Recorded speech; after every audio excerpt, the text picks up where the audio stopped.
우리 하나님 말씀 역대하 20장 35절에서 37절까지 말씀을 봉독을 했습니다. 우리 말씀 가지고 신앙 좋은 사람의 악한 교제라고 하는 제목으로 우리 하나님 말씀 증거하겠습니다.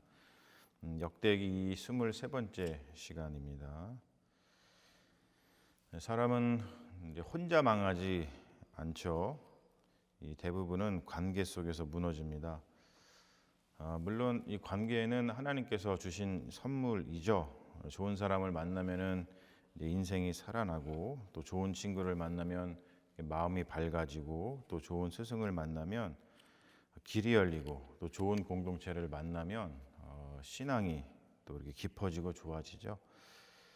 자, 그런데 반대가 있죠. 반대. 나쁜 사람을 만나면 판단력이 흐려집니다. 그리고 나쁜 공동체 안에 오래 있으면은 양심이 무뎌집니다. 나쁜 목소리를 계속 들으면 두려움과 분노가 믿음처럼 보이기 시작한다는 거예요. 자, 요즘 현실 세계에서 이런 일이 많이 발생을 하고 있죠. 제가 실명을 거론하기가 좀 그렇습니다만, 아무튼 이 똑똑한 사람도 사람을 잘못 만나면 무너집니다.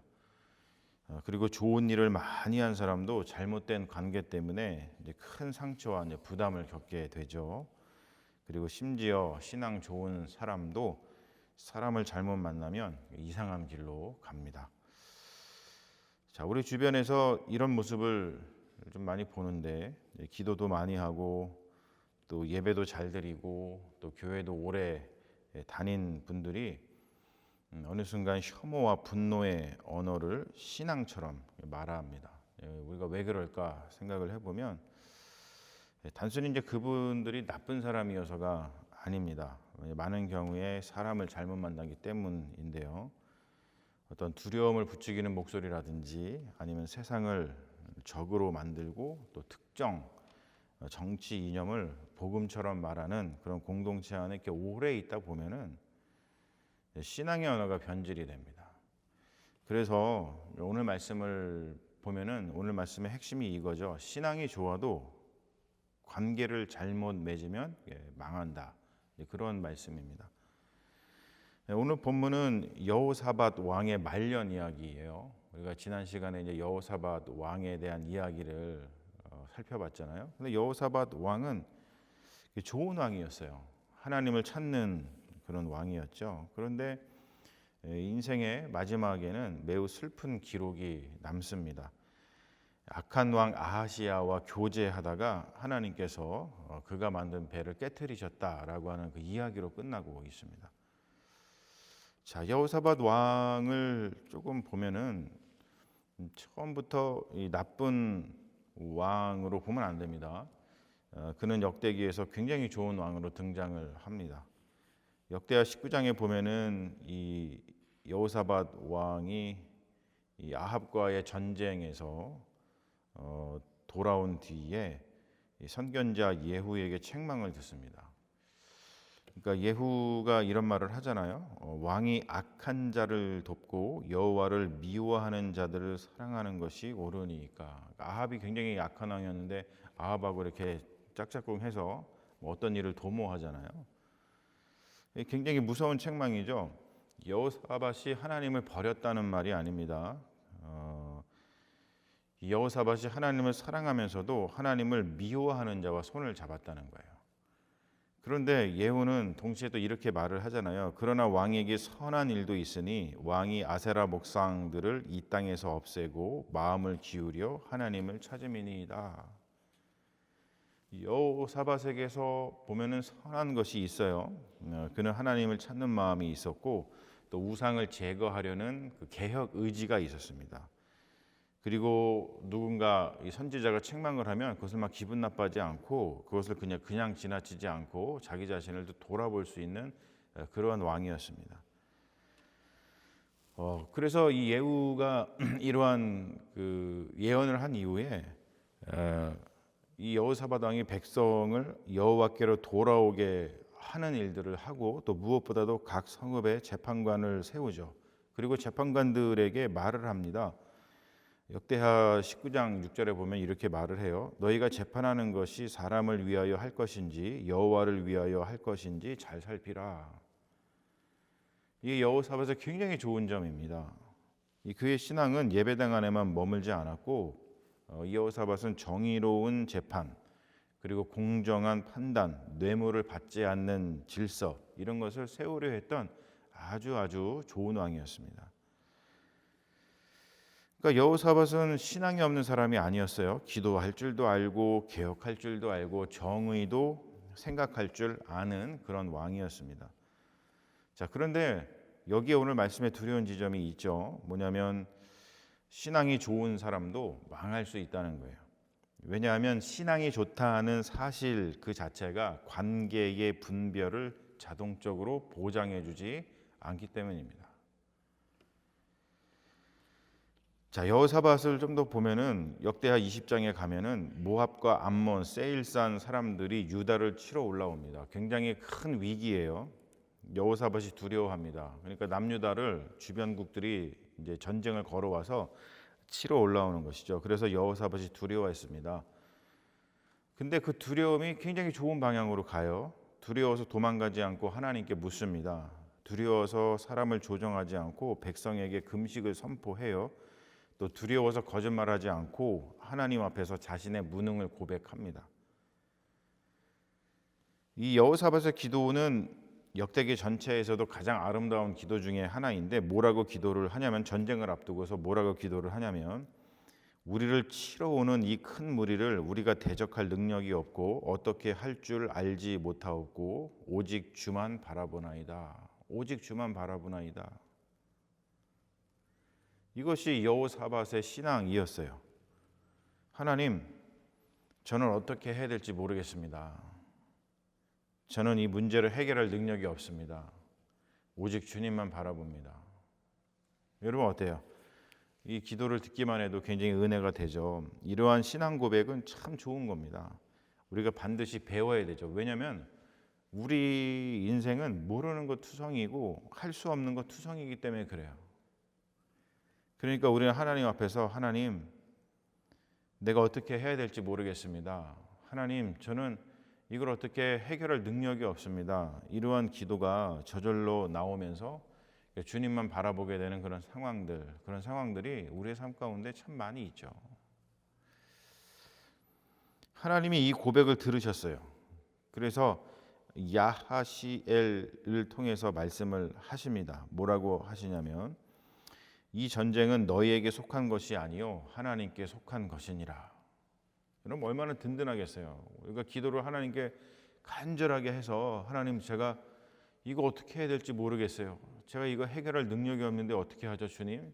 주님께서 어떻게 좀 해주십시오 라고 했을 때, 그래, 걱정하지 마라. 이것은 너에게 당면한 문제가 아니라 내가 해결해야 될 문제다 라고 말씀해 주셨다라고 한다면 정말로 큰 힘이 되죠. 자, 이런 이야기를 듣고서 놀라운 일이 벌어져요. 여호사밧은 군대 앞에 성가대, 찬양대를 세웁니다. 칼을 앞세운 것이 아니라 신앙을 앞세워요.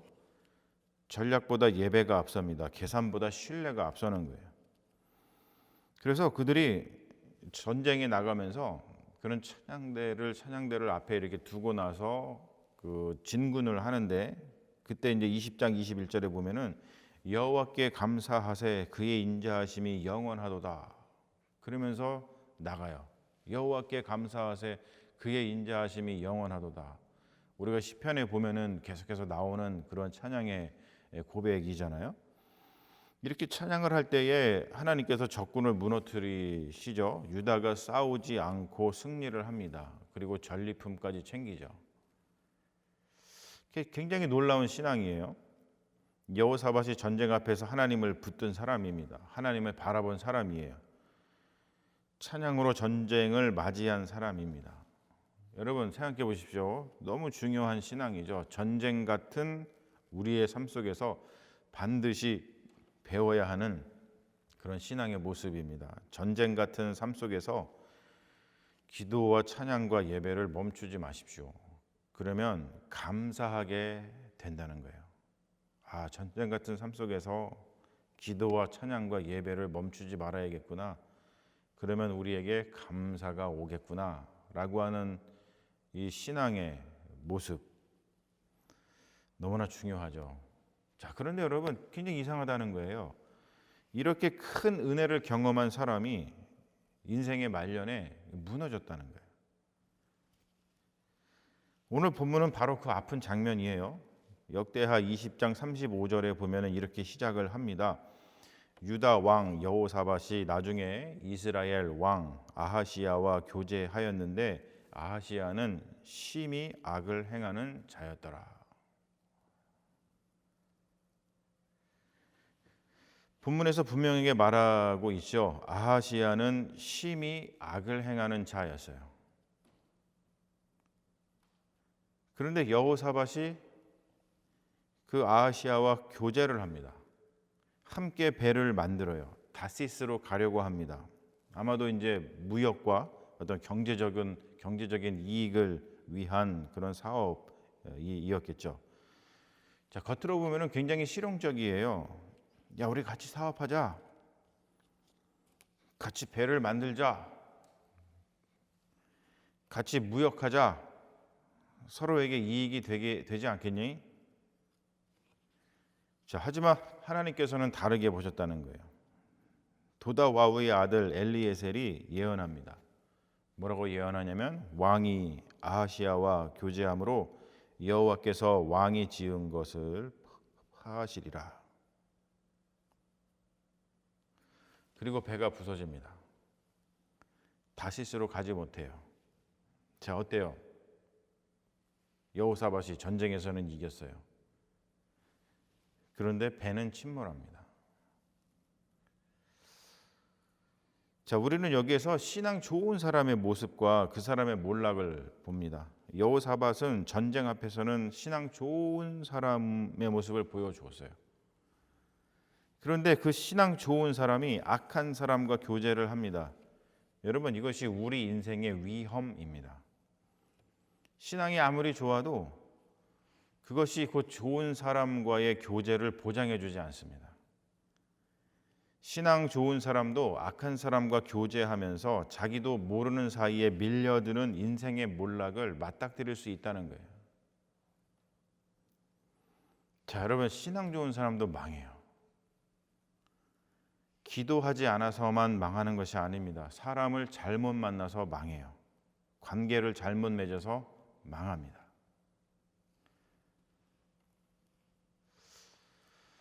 이런 거 보면서 어떤 한국 교회 그리고 미국 교회도 마찬가지입니다만 이 한국 교회의 어떤 극우 현상이 있는데 그 현상이 이와 무관하지 않다고 생각을 해요. 우리가 한국 기독교 역사를 이렇게 돌아보면은 80년대, 90년대 한국 교회의 부흥을 이끈 순수한 신앙인들이 어떤 잘못된 지도자와 또 어떤 공동체와의 관계 안에 오래 있다 보니까 오래 머물다 보니까 그토록 기도도 많이 하고 그토록 성경 공부도 열심히 했던 사람들이 이제 나이가 들어서 어떤 권사님급 된 그런 분들이 태극기 부대가 된 그런 현상들, 이런 것들을 보면서 신앙 좋은 사람의 악한 교제, 이 이야기를, 이 용어를 떠올리지 않을 수 없어요. 신앙이 있어도 사람을 잘못 만나면 망합니다. 여호사밧은 참 좋은 왕이었고 좋은 신앙이었지만 나쁜 왕의 대명사인 아합 그리고 아하시야 왕을 만나서 교제를 했어요. 자, 만나서 밥을 먹으면서 관계를 쌓았고 프로젝트를 함께 진행하면서 운명 공동체가 됐습니다. 겉으로 보면은 아무런 문제가 없다고 생각을 했을 겁니다.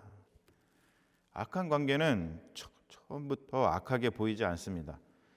처음에는 그럴듯하게 다가오죠. 좋은 게 좋은 거라고 생각을 하면서 경계를 풀고 상대방을 맞이하게 되죠.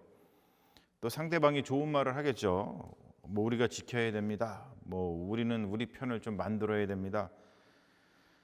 그러면서 이제 점점 이제 언어가 이렇게 되죠. 저들은 우리의 적입니다. 믿음 있는 사람이라면은 당연히 이렇게 생각해야 되죠. 그리고 또 이렇게 얘기하겠죠. 마지막에 하나님을 사랑한다면 저들을 미워해야 됩니다.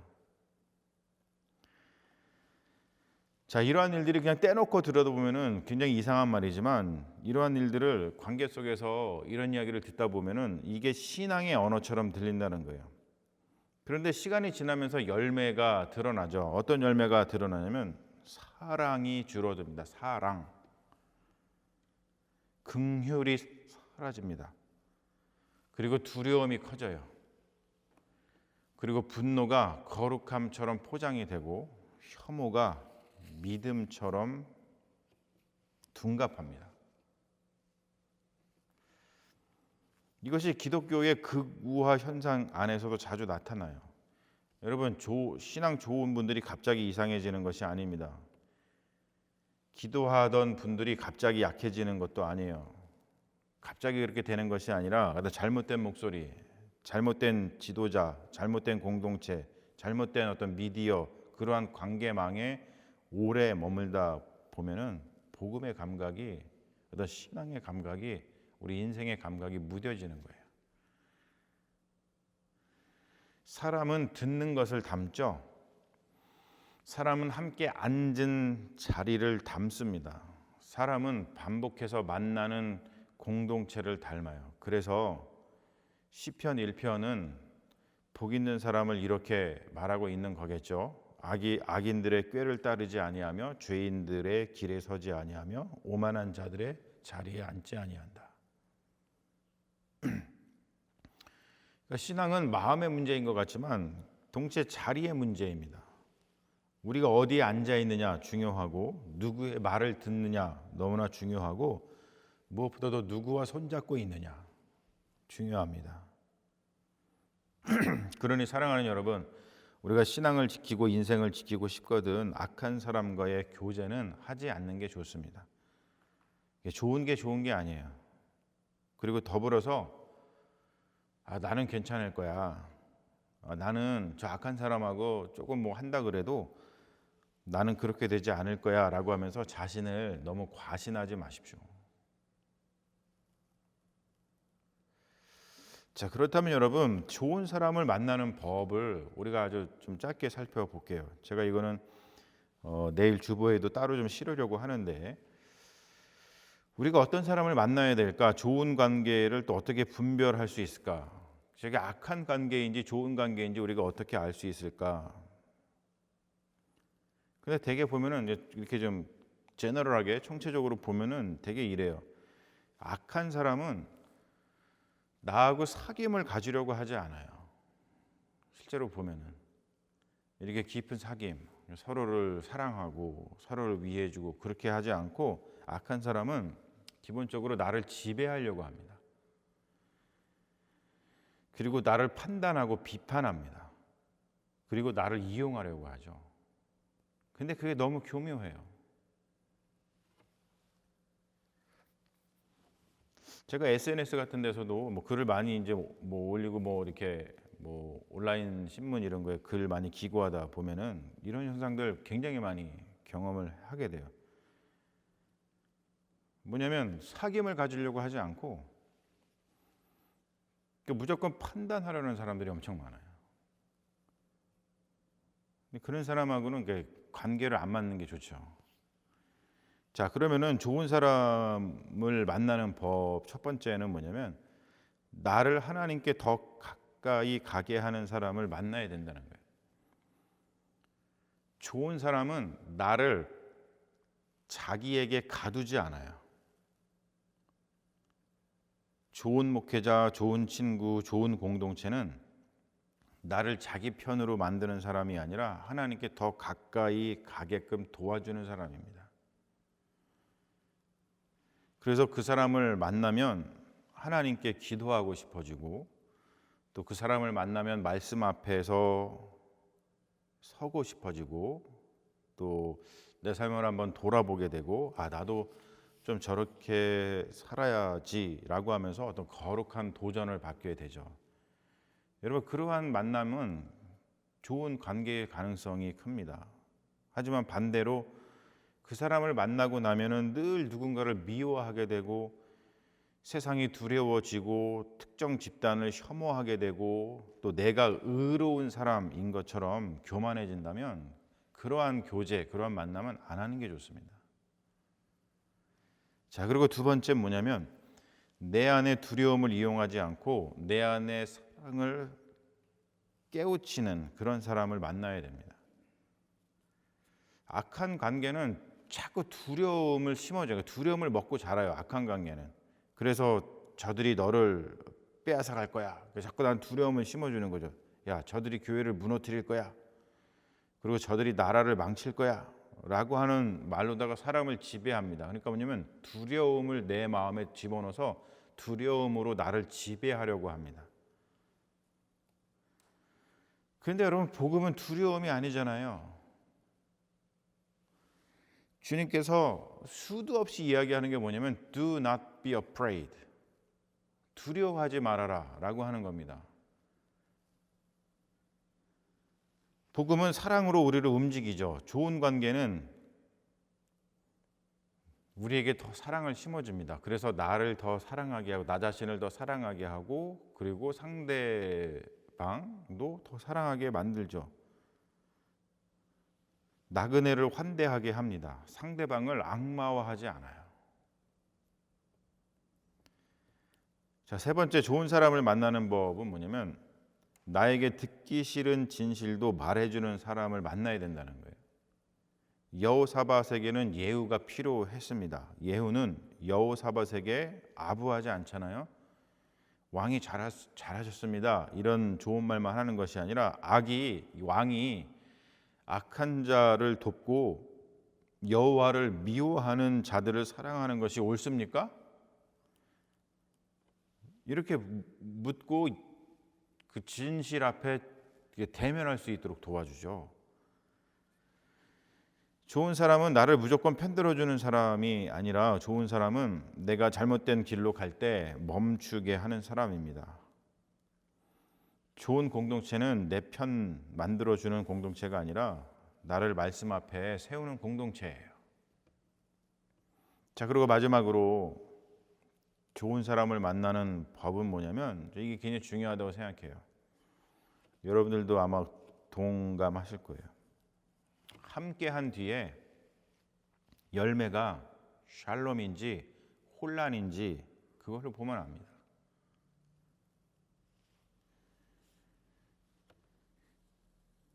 여호사밧이 하나님을 찾았을 때는 전쟁이 멈추고 감사가 터졌어요. 샬롬이 왔어요. 자, 그런데 어때요? 아하시야하고 손을 잡았을 때는 배가 부서졌습니다. 좋은 관계는 샬롬을 남겨요. 평안. 마음의 평화가 생기고 삶의 질서가 생기고 하나님 앞에서 겸손해집니다. 샬롬이 생깁니다. 좋은 관계는 샬롬을 가져와요. 근데 나쁜 관계는 혼란을 남깁니다. 혼란. 계속 분노하게 만들고 계속 의심하게 만들고 계속 싸우게 만들고 계속 누군가를 적으로 만들게 합니다. 예수님께서 말씀하셨잖아요. 그들의 열매로 그들을 알리라. 열매를 보면은 그 관계를 알 수 있다는 거죠. 그러니까 여러분 함께 하면서 어떠한 샬롬을 만들어가는 그러한 사람들, 그런 사람들하고 사귐을 가지십시오. 우리 말씀을 맺겠습니다. 여호사밧은 좋은 왕이었어요. 하나님을 찾는 왕이었고 또 정의를 세우려 했던 왕이었죠. 그 무엇보다도 전쟁 앞에서 그 두려운 순간이죠. 아주 절체절명의 순간입니다. 그 전쟁 앞에서 오직 주님만 바라보나이다라고 기도했던 왕이었습니다. 여러분 이거 어려워요. 그런데 참 아이러니하게도 여호사밧 왕은 악한 교제를 끊지 못했습니다. 아합과 손 잡았고 아하시야와 손을 잡았습니다. 결국 그의 배가 부서졌죠. 그래서 오늘 말씀이 우리에게 이런 거 묻는 거예요. 당신은 지금 누구와 앉아 있습니까? 누구의 말을 듣고 있습니까? 누구와 손잡고 있습니까? 그 관계가 당신을 하나님께 데려가고 있습니까? 아니면 하나님에게서 멀어지게 하고 있습니까? 다른 말로 표현해서 그 관계가 여러분에게 샬롬을 가져옵니까? 아니면 혼란을 가져옵니까? 신앙이 좋아도 관계를 잘못 맺으면 망합니다. 그러나 반대로 좋은 관계 안에 있으면 연약한 신앙도 다시 살아나죠. 우리가 예수님을 보면 예수님은 우리를 좋은 관계 안으로 부르시는 분이에요. 예수님은 죄인 세리와 친구가 되셨지만 그들의 죄에 동조하지 않으시고 그들을 오히려 하나님 나라로 인도하셨잖아요. 여러분, 이게 좋은 관계인 겁니다. 좋은 관계라는 것은 단순히 착한 사람끼리 모이는 것이 아니라 좋은 관계는 서로를 하나님께로 이렇게 데려가고 초청하고 밀어주고 이끌어주고 하나님 나라를 향해서 함께 걸어가는 사람들이겠죠. 우리의 삶의 관계를 주님께 올려드립시다. 악한 교제를 끊으십시오. 삶을 혼란으로 몰고 가는 그 목소리를 끊어내십시오. 주님께서 우리의 신앙을 지키는 좋은 만남, 그리고 좋은 공동체, 좋은 말씀의 자리로 우리를 인도해 주시기를 바랍니다.